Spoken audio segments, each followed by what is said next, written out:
Thank you very much for that introduction and for inviting me to give a presentation this morning.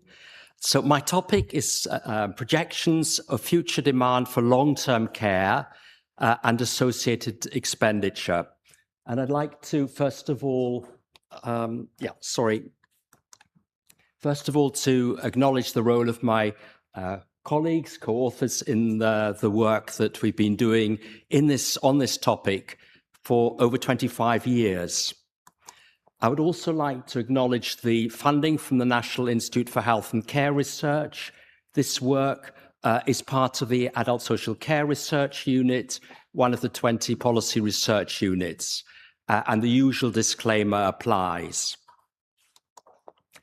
So why are we doing this work?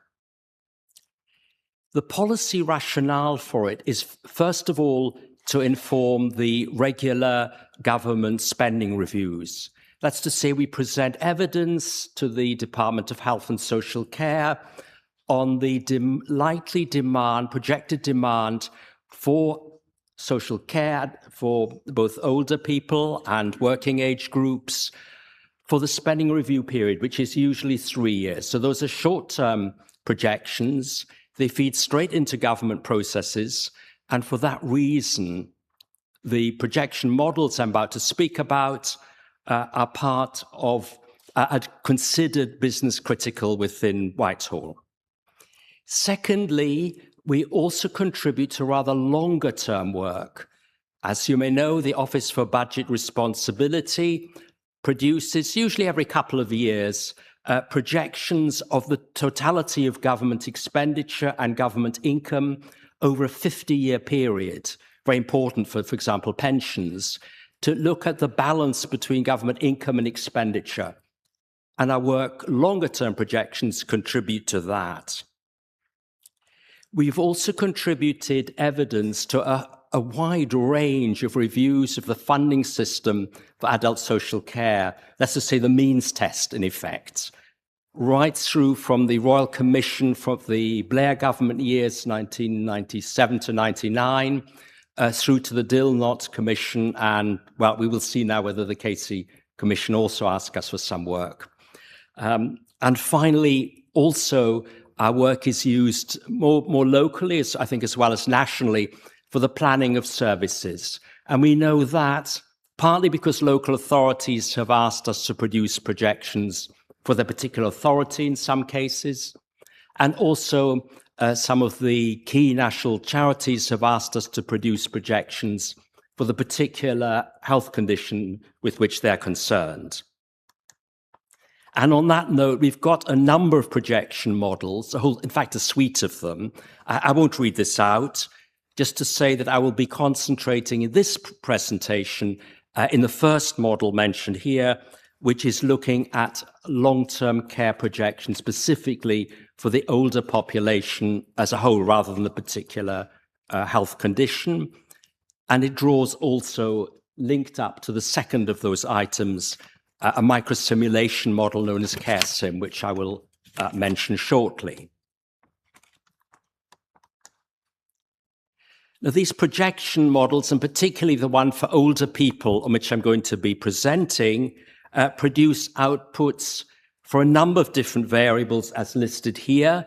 So the numbers of older people with disability, the users of both unpaid care and formal care services, public expenditure on adult social care, and also on certain NHS services and disability benefits, private expenditure as well, and also the workforce providing social care.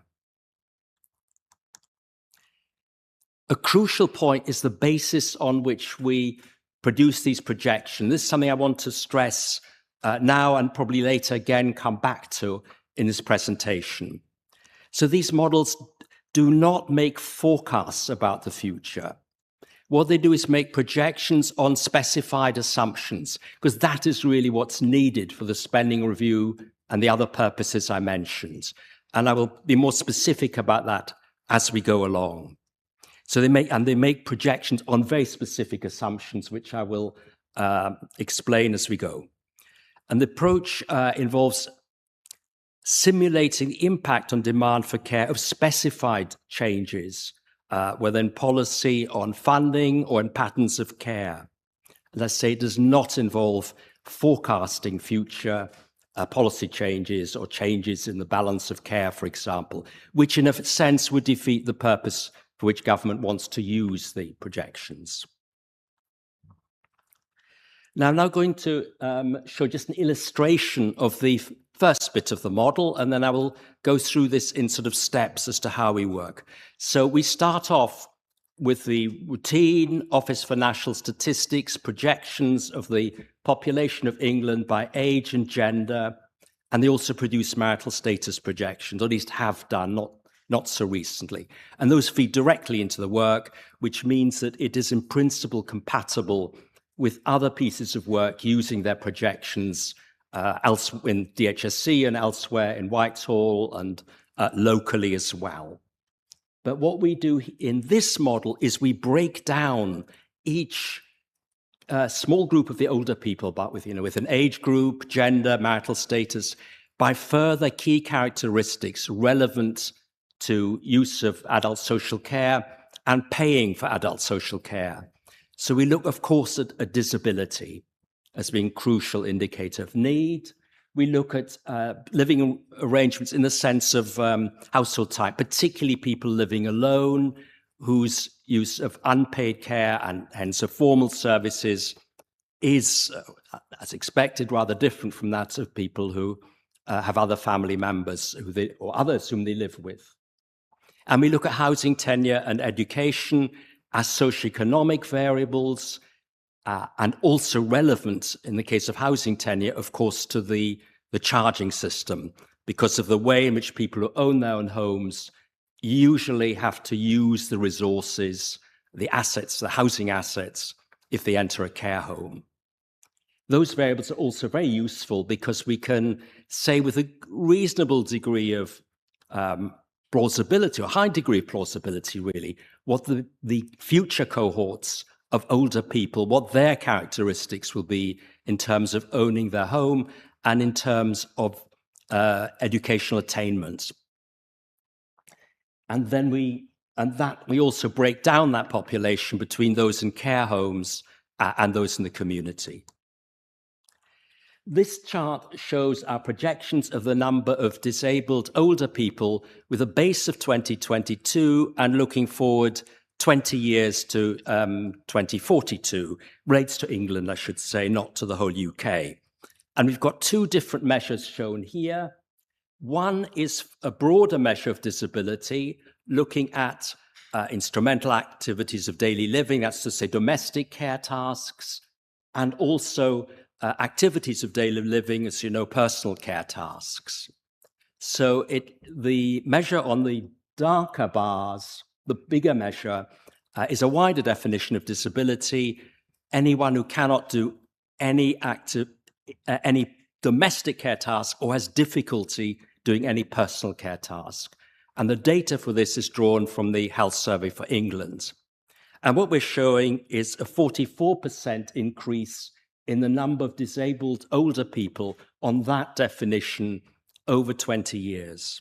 If we look at the lower, lighter colored bars there, the shorter ones, this relates specifically to inability to conduct personal care tasks without help.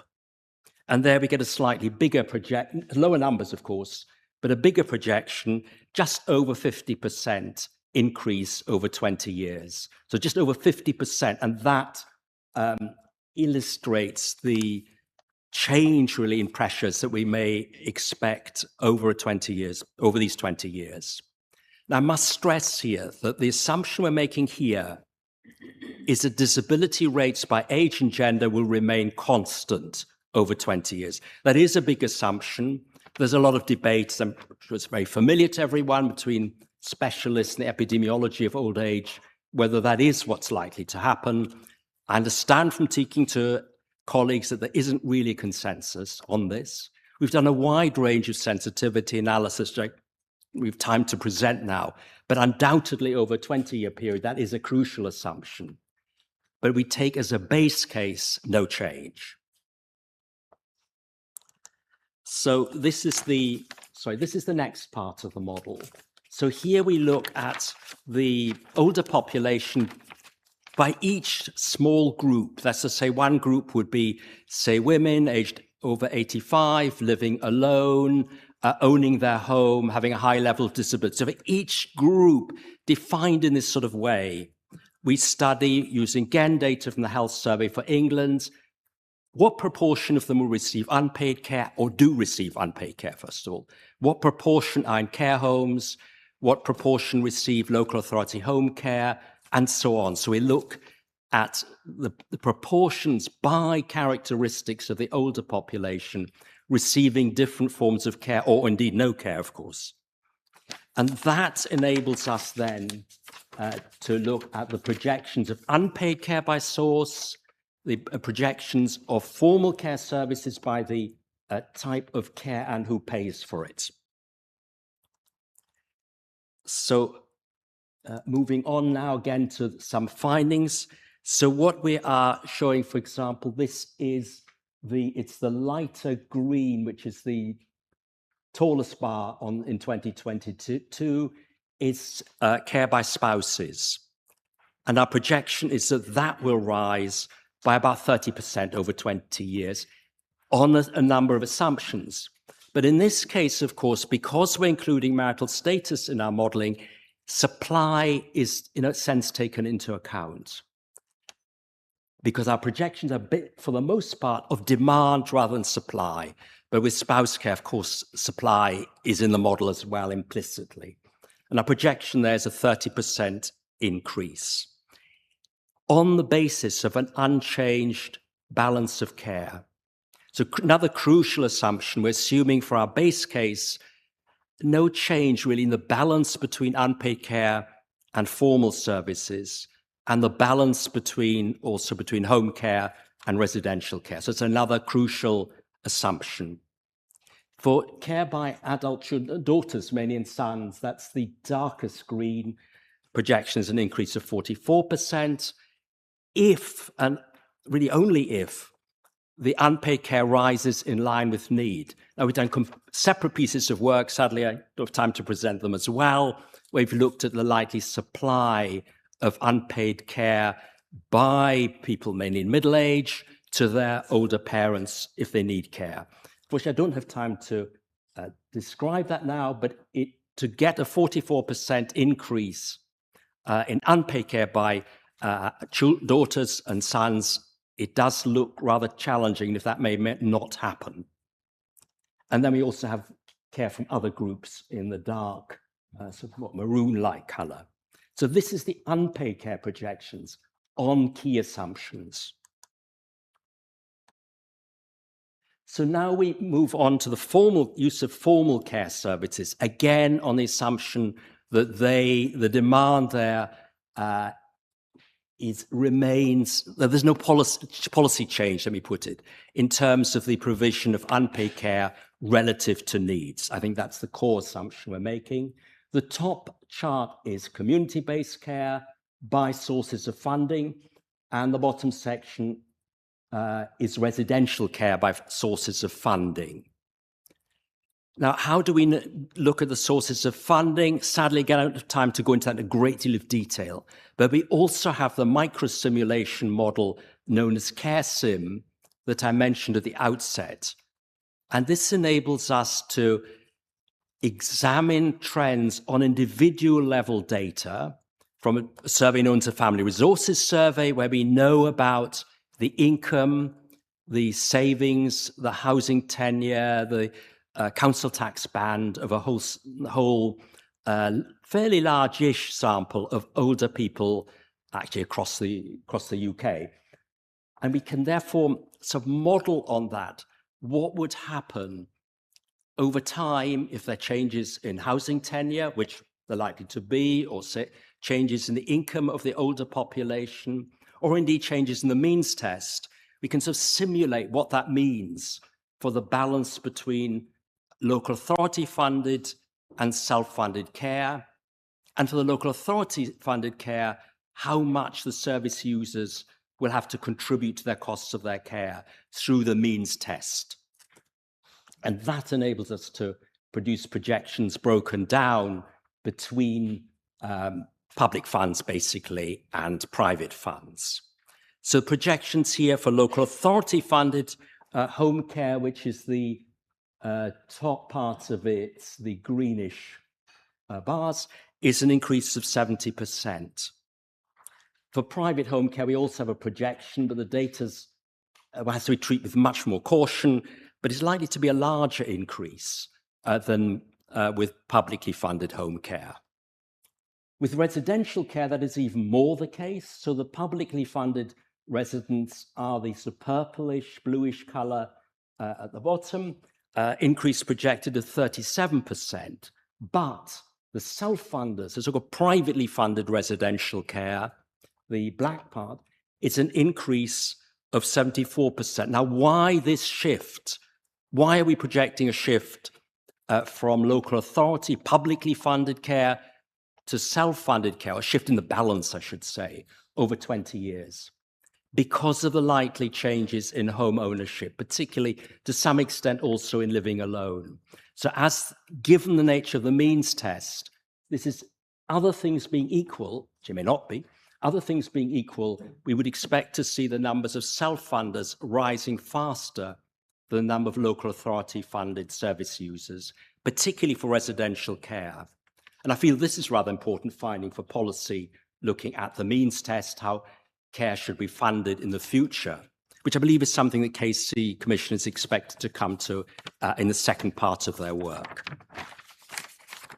So now I've more or less gone through parts of this, but the crucial point here on the second box, if you like, down, is that we apply to our projected numbers of service users, unit costs, which are available from local authority data. That enables us to produce projections for total expenditure.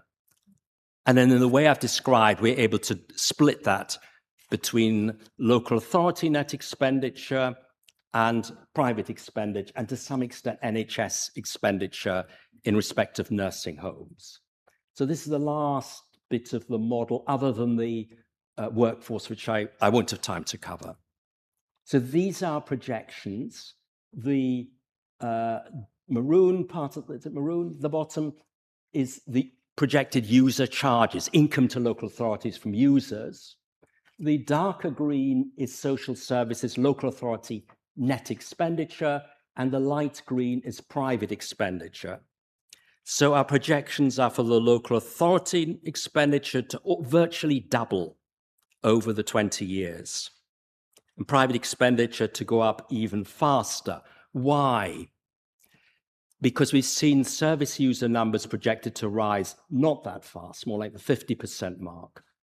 The reason is that we assume that social care pay will rise in real terms, along with pay across the whole economy, if hopefully there'll be real economic growth in the future. And for that, again, we draw on Office for Budget Responsibility assumptions. So this reflects really the expenditure projected to be needed to keep up with demographic or socio-demographic pressures and economic pressures in the sense of real rises in pay and other input costs to social care likely to be needed to ensure that there's enough supply. And supply, of course, is a challenge in any event. So on that basis, we get this projected virtually doubling of public expenditure, local authority expenditure on adult social care over the 20-year period. This is in constant prices, I should have said. And the line at the top is expressing the projection relative to the size of the economy, GDP, national income, national output. And there an expected projection is of a 50% increase. So we're actually projecting an increase relative to the size of the economy, which is a crucial point. So a bigger part of national income, if you like, would be required to fund adult social care for older people on the basis of our work on the projections, our base case projections. These are our base case assumptions. I'm running out of time, so I won't read them, but I think I've covered all of them. So the final points that I want to make are to recall the projections are on specified assumptions and on current policies. They are not forecasts of the future. We're not trying to forecast future policy, for example. And we don't want to, because what we want to use these projections for and what they are impacting is, for example, spending reviews, where the question is how much money is needed under the current policies before one makes estimates of estimates of what future policies might require in the way of additional spend. And as I said, these projections have been used and are being used for a range of purposes.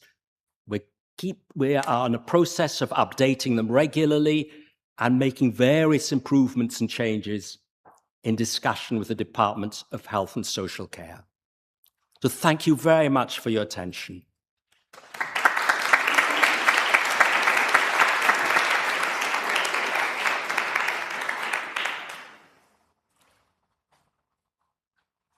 So we'll open questions before anyone has a question.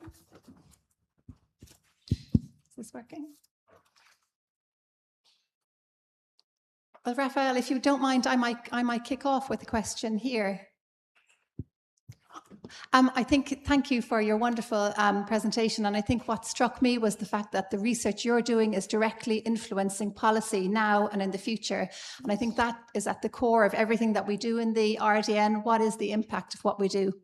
But I think the other thing that struck me was that you've presented a stark reality that there is a need and a growing need for more social care and more funding for that social care. For us in the audience thinking about research, what do you think is the most fundamental research that will enable us to deliver the social care in the future for all of those who need it? I mean, I think one of the big issues, say all of us who need them in delivery, is the work, both the formal workforce and the unpaid care, the supply of unpaid care, if you like, both of which, of course, are issues on which there's research, not just in our research centre, but in others as well. I think actually colleagues are going to present on an aspect of unpaid care research, and my colleagues is here already this afternoon, but I think those are areas that are going to be absolutely critical. And as I mentioned earlier, for example, we've done some work on projections of unpaid care supply, but there's a lot more that could and perhaps should be done in this area of unpaid care, supporting carers, but also supporting to remain in employment as well if they wish, so that it doesn't go against the government objectives of economic growth and productivity, but actually improves it by enabling carers to continue caring or to start caring and to work. So I think that's one crucial area. The other, of course, is the workforce, and as a workforce research unit, of course, there's another policy research unit. We know there are substantial numbers of vacancies. We know there'll need to be a higher proportion of the workforce in adult social care under our projections for the reasons that we've outlined. Where these coming from, what pay will be required to make sure, and perhaps not just pay, but terms, conditions, training, to make that a reality. So I feel as if those are some of the key issues which do relate to the work that I've just presented, but also to a lot of other research as well, our need for research. Thank you. Thanks, Raphael. That was a great question. That was a great presentation.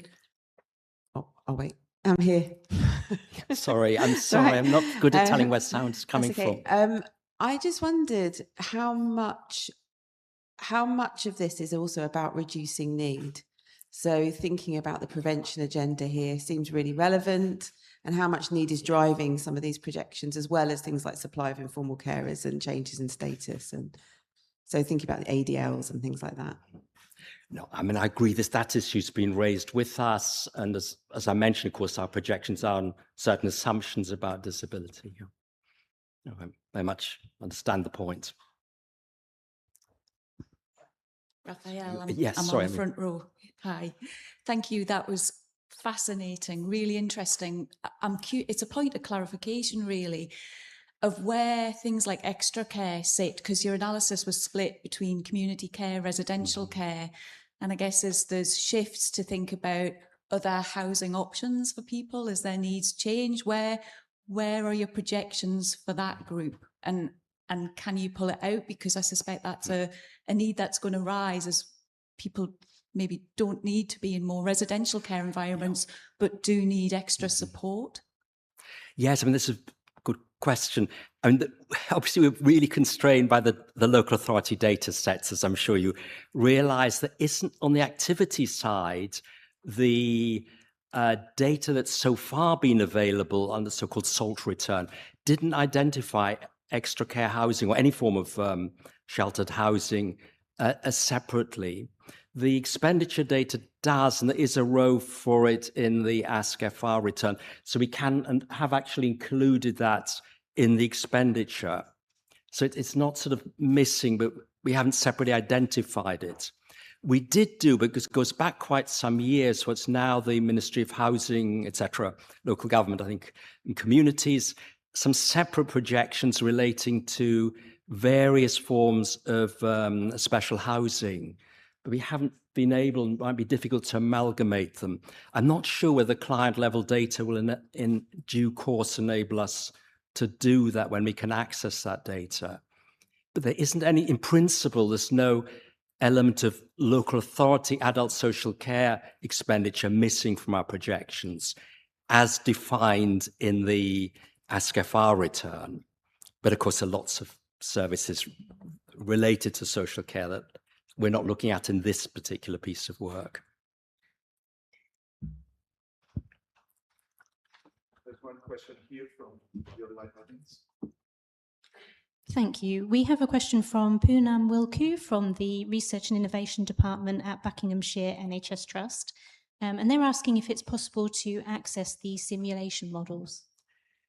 We haven't published any of the models, but we've published a wide range of discussion papers and papers in academic journals over the years, which describe the models in much more detail than I've had time to describe them now. So pretty detailed descriptions are available, but we haven't published the models themselves. But what we have done, of course, is produce projections for a range of different organizations who've particularly asked for them.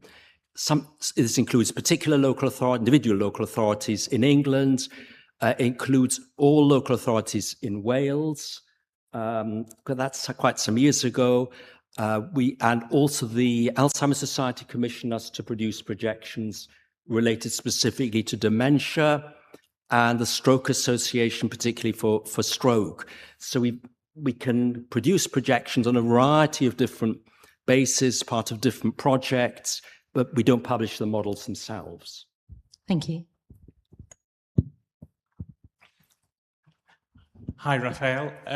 You've been supporting quite a lot of inquiries over the years from Wanless, I think, and the Dilnut inquiry.